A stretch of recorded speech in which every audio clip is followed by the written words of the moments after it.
talk about Bruno, no. We don't talk about Bruno, huh? Well, too bad, cause I am gonna talk about Bruno. Oh yeah, you heard that one right. I'm gonna talk all about Bruno, and there's nothing you can do to stop me from talking about Bruno.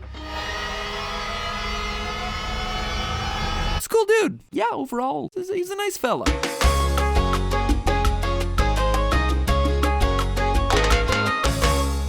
Hello, Internet! Welcome to Film Theory, the show that knows you've got a gift for smashing that subscribe button. We may not talk about Bruno around here, but today we are talking about Disney's Encanto, because this thing, it's just great. Every song is a banger. The animation is beautiful, and Stephanie Beatriz, I mean, what more can I say other than 9-9? I legitimately loved this movie. After getting sort of missed in theaters back when things were slow with reopening, this one has blown up over recent weeks on Disney Plus streaming, and it's easy to see why. It's fun, it's clever, it's heartfelt, and most of all, it's different from pretty much every other animated movie that's been put out in recent years. But maybe the most different thing of all is that this is a movie filled with unsolved mysteries. Not in the sense of like, hey, they forgot something, or, well, that's clearly a teaser for Encanto 2 Encanto Más Duro, but more like the film's just saying, hey, the characters finished their emotional and spiritual journey, but some of the unexplained things of this universe, yeah, we're just gonna let them stay unexplained. Come to your own conclusions. And a quick search over any discussion of Encanto on the internet clearly shows people are definitely trying to do just that. So how can we not get in on that action ourselves by diving into the biggest question that remains at the end of this movie? Does Mirabel finally get to move out of the nursery? Seriously, just because she didn't get a magic door doesn't mean a grown woman should be forced to sleep on a janky nursery cot. Meanwhile, you got this kid over here going, hey look, I'm Tarzan. It's my literal jungle room. Watch me cuddle with a capybara. The Madrigals have some severe issues with the haves and have-nots in this movie. But all of this is just a byproduct of the real questions that are being asked here. What is Mirabel's gift? Does she get a gift? Like, ever? I mean, sure, the whole premise of the movie is that she doesn't get one, but was that really true? Or is her gift something lame like, the gift was the friends we made along the way? Well, I think I have the definitive answer. I know for sure what Mirabel's gift is, when she gets it, and what it means for the rest of the family. But in order to get there, we have to cover some deeply hidden Easter eggs, as well as a few other theories about how the magic of this world actually works. So listen up, Dolores. This one is for you. Alright, since the setup here actually does have a lot of moving parts that play into today's theory, it's probably best to recap things for quick reference. Encanto takes place in Colombia near the beginning of the 20th century, sometime after the Thousand Days War, a civil war between two rival political factions. The Encanto of the title refers to the charmed place between two mountains where a community of refugees and their descendants live under the protection of the magical Madrigals, a family blessed by a miracle that gives each of them a superpower when they come of age. Peppa can control the weather with her feelings, Julieta's cooking can heal, Luisa has super strength, Isabella has phytokinesis, which is the power to control plants, Camilo is a shapeshifter, Antonio can talk to animals, Dolores has super hearing, and Bruno Talk about Bruno, no.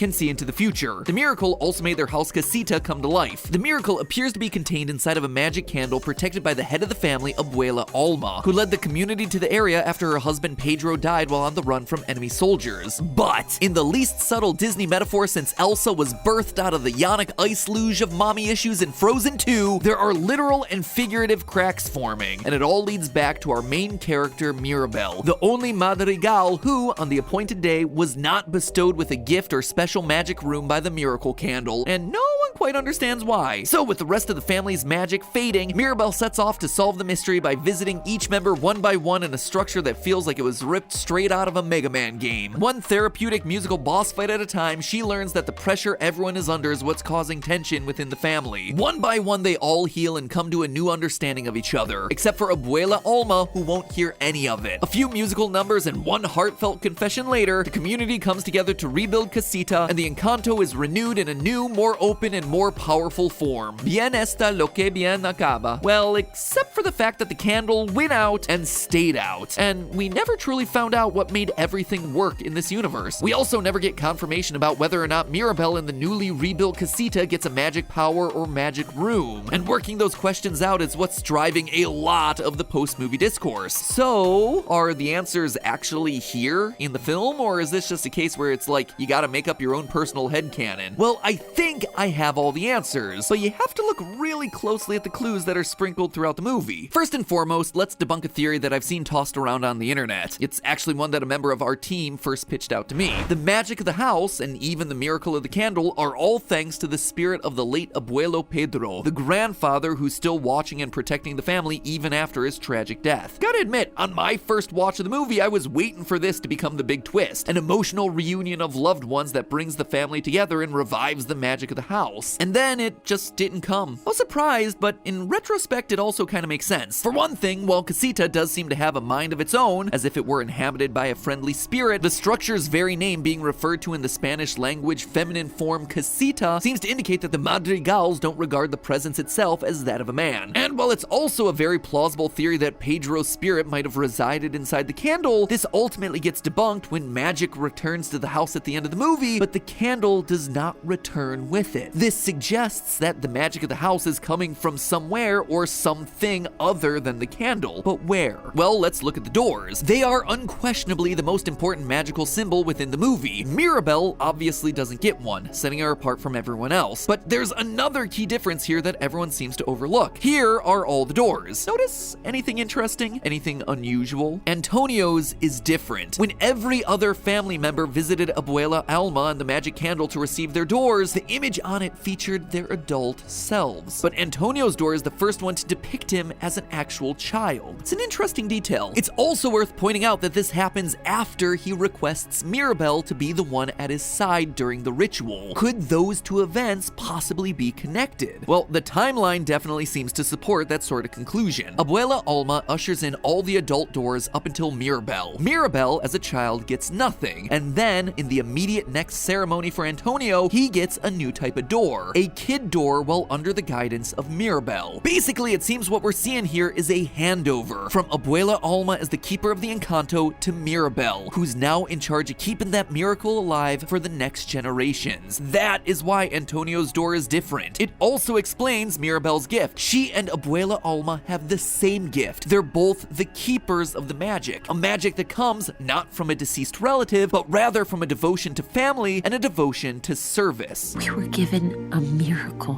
because of you. We learn in the movie's conclusion that Abuela Alma first manifested the miracle as a defensive reaction to trauma and extreme grief. She needed to protect herself, her 3 infant children, and her community from violent soldiers, and as a result, she gave birth to a literal fortress. She gave rise to a family of powerful protectors, and she pushes them hard to serve the community. I was given a miracle, and I was so afraid to lose it that I lost sight of who our miracle was for. As someone who is always most concerned with expectations of the future and what her family could achieve and become, the doors showed adult ideals that the family had to aspire to. But the door that Mirabel conjures for Antonio depicts her main concern, that Antonio is happy and confident with himself now. Ask yourself this: what is Abuela Alma's power? None that we know of. She's just the leader, the one that holds the family together, the one in charge of protecting the candle. Even Abuela's magic room reflects this devotion to the family. We don't see much of it, but small details like the top of the window frame and the tiles on the ground in her bedroom match the room that she shared with Abuelo Pedro. It's a copy of the home that she shared with him. Here we have this house that's able to make magical jungles and giant gardens, but Abuela's room is a symbol of family. So what is Mirabel? Well, she's the same thing. She's the family's cheerleader, the one who uplifts everyone around her. She is the focal point that is grounded in family. For proof of this, just look at her character design. Each of the powered Madrigals have a symbol for their respective gifts incorporated into their clothing like some sort of superhero logo. A stylized hourglass for the future-seeing Bruno, the chameleon for the shapeshifter Camilo, an assortment of animals on Antonio's vest, sound waves around Dolores's collar, barbells on the hem of Luisa's dress, Isabella's flower embroidery, a mortar on Julieta's apron. Even Abuela Alma's house dress has a stylized representation of the mountains that protect Encanto's valley. Now look at Mirabel's dress. She has elements of all of them. Antonio's animals, Luisa's weights, Isabella's flowers, a basket of rolls for Julieta, a rain clown for Peppa, music notes for Dolores, Camilo's chameleon. She brings all of them together. She's the one that, quite literally, holds the household together, just like Alma has done up to this point. But there's one other design detail here that the animators included to communicate this: the motif of butterflies. Butterflies are everywhere on Mirabel's dress, which directly connects her to the design on the magic candle. brutal. But what you might not have noticed is that it also connects her back to the casita and Abuela Alma. We see that the back wall of the kitchen, the heart of the casita, has the repeated theme of butterflies. And on Abuela Alma's dress, just below the mountains, is a lining decorated with butterflies. This is probably why both Mirabel and Abuela Alma are the only two that we see actively talking to and controlling casita. Well, I'm sure anyone in the family can possibly do it. These are the only two that the movie actively shows us affecting the actions of the house, further supporting the connection between the two women. These women are one and the same. Mirabel has no power because, well, now her power is protecting the magic. She has risen to take over the family miracle moving forward. The movie outright tells us this, except, none of us notice because it tells us this in Spanish. During the climax, when Abuela confesses the story of finding the miracle, a Spanish ballad plays in the background. Dos oruguitas, or two caterpillars.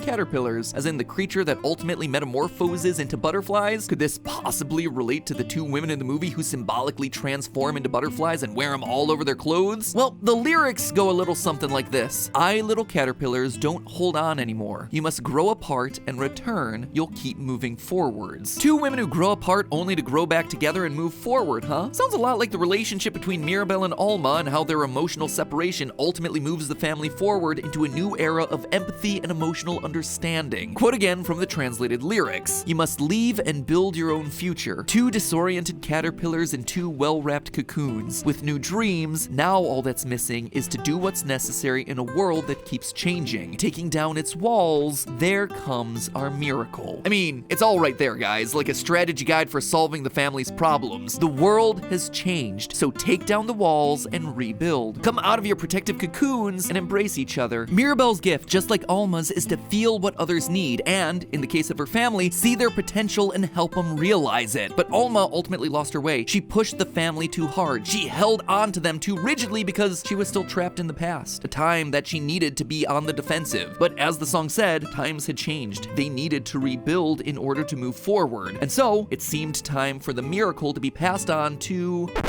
the person whose name is literally one letter off from the word miracle. Because let's face it, friends, sometimes the clues don't have to be all that subtle. But hey, that's just a theory. A film theory. And cut.